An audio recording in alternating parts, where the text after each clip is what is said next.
ఎన్టీఆర్ అమలు చేసిన మద్యపాన నిషేధానికి తూట్లు పొడిచిన వ్యక్తి చంద్రబాబు అని మండిపడ్డారు వైఎస్ఆర్ కాంగ్రెస్ పార్టీ రాష్ట్ర అధికార ప్రతినిధి వరికుటి అశోక్ బాబు. చంద్రబాబు నాయుడు అధికారంలోకి రాగానే ప్రభుత్వం అమలు చేస్తున్న మద్యం షాపులను రద్దు చేసి లిక్కర్ మాఫియాని రంగంలోకి దింపారన్నారు.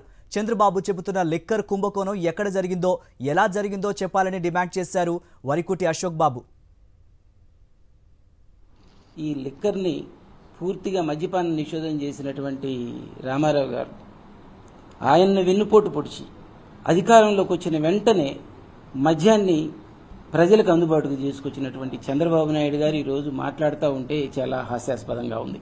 బెల్ట్ షాపులు పెట్టి ఊరికి 8 బెల్ట్ షాపుల దాకా పెట్టి ప్రతి ఒక్క షాపుకి పర్మిట్ రూములు పెట్టి ఈ రకంగా మీరు ఈ పాలనని స్టార్ట్ చేశారు, మాఫియాని స్టార్ట్ చేశారు. వందల వేల కోట్లు మీ నాయకులు చేతులు మార్చుకుంటా ఉన్నారు. 2014లో చంద్రబాబు నాయుడు గారు ప్రమాణ స్వీకారం చేసేటప్పుడు బెల్ట్ షాపులు రద్దు చేస్తున్నానని చెప్పేసి సంతకం చేశాడు. అసలు బెల్ట్ షాపులకి పర్మిషనే లేని దానికి రద్దు చేసినట్టు సంతకం చేశాడు.